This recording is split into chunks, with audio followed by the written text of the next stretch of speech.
مرد مومن جو موسیٰ علیہ السلام پر ایمان لا چکا تھا، اس کی تقریر کا کچھ حصہ کل کی آیات میں گزرا۔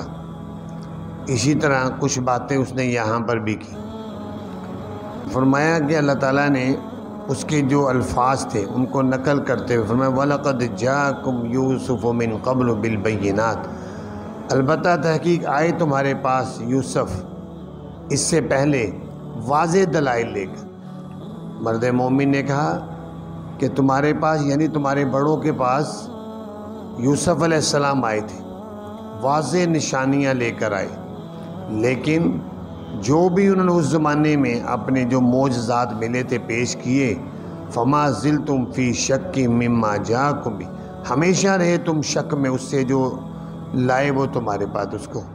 تمہیں حضرت یوسف علیہ السلام کے لائے ہوئے دلائل میں بھی شک تھا اور تم ان پر بھی ایمان نہیں لائے، جبکہ یوسف علیہ السلام نے مصر کی اندر رہتے ہوئے ان کی سماجی خدمت بھی کی، مذہبی خدمت بھی کی، لیکن پھر بھی وہ لوگ ان پر ایمان نہیں لائے۔ حتیٰ اذا ہلاک، یہاں تک کہ جب وہ فوت ہو گئے، قلتم، تم نے پھر یہ کہا لن یبعث اللہ من بعد رسولا، ہرگز نہیں بھیجے گا اللہ تعالیٰ اس کے بعد کسی پیغمبر کو۔ تم نے یہ سمجھا یوسف علیہ السلام سے ہماری جان چھوٹ گئی لہذا اب کوئی پیغمبر نہیں آئے گا۔ اسی طرح گمراہ کرتے اللہ تعالیٰ اس شخص کو جو وہ اسراف کرنے والا ہے، شک میں پڑا ہوا ہے۔ الذین یجادلون فی آیات اللہ بغیر سلطان اتاہم، وہ لوگ جو جھگڑتے ہیں اللہ کی آیتوں میں بغیر کسی دلیل کے جو آئی ہو ان کے پاس۔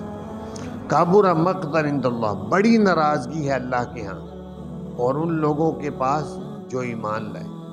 اسی طرح مہر لگا دیتا ہے اللہ تعالیٰ ہر متکبر جبار کے دل پر۔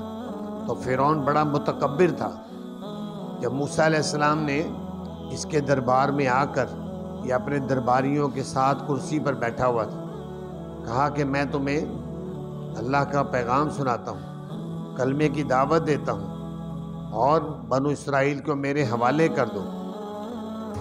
تو فرعون نے کہا تمہارے پاس کیا دلیل ہے؟ موسیٰ علیہ السلام نے کہا مجھے اللہ تعالیٰ نے معجزہ عطا کیا ہے۔ پھر وہیں پر لاٹھی کو پھینکا اور وہ لاٹھی بنتے بنتے اژدہا بنی، اتنا بڑا اژدہا کہ فرعون کی مجلس میں جہاں اس کے درباری بھی بیٹھے تھے، دیکھ کر جب اژدہا نے فرعون کو دیکھا تو فرعون نیچے گرا، کرسی اس کے اوپر، اور جو درباری بھی تھے وہ بھی ادھر ادھر بھاگے، لیکن باہر تو نہیں گئے کیونکہ ان کو پتا تھا کہ فرعون بڑا جابر ہے، یہ ہمیں چھوڑے گا نہیں کہ تم مجھے چھوڑ کر کہاں بھاگ گئے، لہذا ادھر ادھر ہو گئے۔ تھوڑی دیر کے بعد جب موسیٰ علیہ السلام نے اژدہا کو پکڑا اور وہ دوبارہ لاٹھی بن گیا تو بجائے تسلیم کرنے کی کہنے لگا یہ تو بڑا جادوگر ہے اور بڑا اس کے پاس جادو ہے، لہذا ہم اس کا مقابلہ کریں گے، اس کو شکست دیں گے۔ لہذا اس نے مقابلہ کیا، بڑے بڑے جادوگر بلائے، لیکن جب موسیٰ علیہ السلام نے بھرے میدان میں ہر جادوگر ایک رسی اور ڈنڈا لے کر آیا تھا، 72,000 جادوگر تھے، تو ہر ایک کے بعد دو چیزیں ہوں تو 1,44,000 بنتے، تو 1,44,000 جو سانپ جو انہوں نے پھینکے، منتر پڑھ کر ان کو سانپ بنا دیا۔ لیکن موسیٰ علیہ السلام نے جب وہ اپنی لاٹھی کو پھینکا تو وہ اژدہا بن کے ان سارے سانپوں کو نگل گئی۔ تو جادوگر سمجھ گئے کہ یہ جادوگر نہیں ہے، اگر یہ جادوگر ہوتا ہمارے جیسا کوئی چھوٹا موٹا سانپ بناتا، اتنا بڑا اژدہا بنایا اور پھر جو ہی اس کو پکڑتے وہ دوبارہ لاٹھی ہو جاتا۔ تو سب نے کلمہ پڑھ لیا، لیکن فرعون نے پھر بھی تسلیم نہیں کیا، کیونکہ اللہ تعالیٰ فرما رہے ہیں ہر بات کا تو وہ انکار کرتا تھا، تو مہر لگا دیتا ہے اللہ تعالیٰ ہر متکبر جبار کے دل، جو بھی حق بات کو دے کر تسلیم نہیں کرتا تو پھر اللہ تعالیٰ مہر لگا دیتا ہے۔ جب کسی کے دل پر مہر لگتی ہے تو پھر حق بات اور صحیح بات اور نیکی کی بات اس کے دل میں جاتی ہی نہیں، ایسی مہر لگتی۔ تو بہرحال فرعون کہنے لگا، وقال فرعون، کہا فرعون نے، یا حامان، اے حمان ابن لی سرحن، میرے لیے ایک محل تعمیر کرو، اینٹوں کا محل بناؤ اور اتنا اونچا بناؤ، لعلی ابلغ الاسباب، تاکہ میں پہنچ جاؤں راستوں میں۔ کون سے راستے؟ اسباب السماوات، آسمان کے راستوں میں۔ کہ یہ موسیٰ کہتا ہے میرا رب اللہ ہے اور وہ اوپر ہے، تو میرے لیے بہت اونچا ایک محل بناؤ، میں اس محل پہ چڑھ کے جا کر فاطلع الی الہ موسیٰ، میں جھانک کر دیکھوں گا موسیٰ کے الہ کو، وہاں جا کر دیکھوں گا موسیٰ کا الہ کہاں ہے۔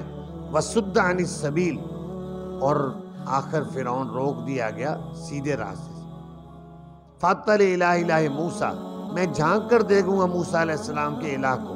وَإِنِّي لَأَظُنُّهُ كَاذِبًا، اور بے شک میں تو گمان کرتا ہوں اس کو یہ جھوٹا ہے، یعنی مجھے نہیں لگتا کہ اللہ ہے اوپر، مجھے لگتا ہے کہ موسیٰ جھوٹ بولتا ہے، لہذا میرے لیے اونچی بلڈنگ بناؤ، میں اس کے اوپر چڑھوں گا، چڑھ کر جا کر دیکھوں گا کہاں ہے اللہ۔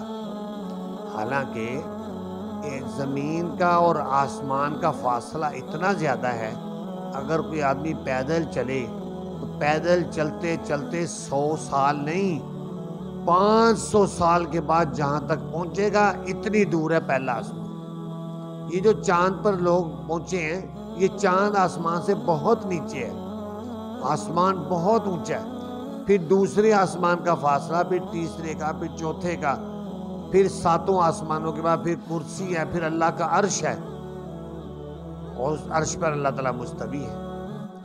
استویٰ علی العرش، قرآن پاک میں اللہ تعالیٰ عرش پر مستوی ہے۔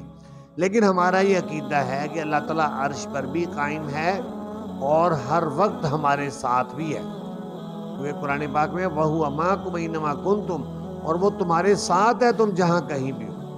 یہ اللہ کی شان ہے، وہ اپنی شان کے مطابق۔ تو کہنے لگا میں موسیٰ علیہ السلام کے رب کو دیکھوں۔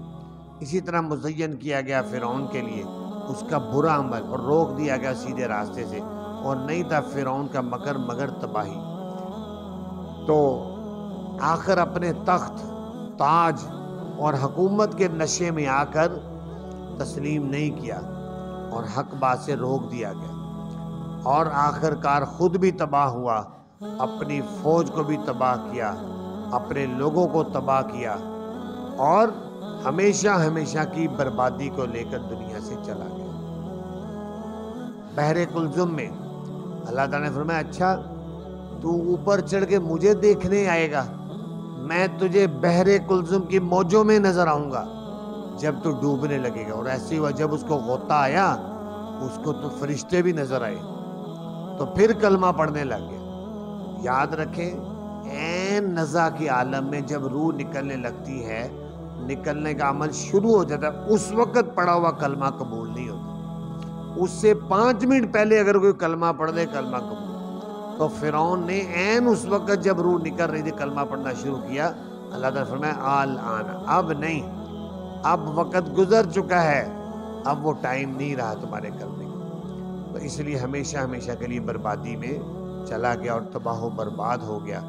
آج بھی اس کی لاش کئی ہزاروں سال کے بعد اس کی لاش پھر ملی، اور آج بھی وہ لاش مصر کے میوزیم کے اندر رکھی ہوئی ہے، اور اس کی لاش کی کبھی کبھار تصویر آتی ہے اخباروں میں، تو آدمی دیکھ کر حیران ہوتا ہے کہ یہ وہ متکبر جبار تھا جو کہتا تھا انا ربکم الاعلی، میں بہت بڑا رب ہوں، آج یہ کس طرح کس حالت میں موجود ہے۔ اللہ تعالیٰ سے دعا ہے اللہ تعالیٰ ہمیں قرآن پاک کو سمجھنے کی توفیق عطا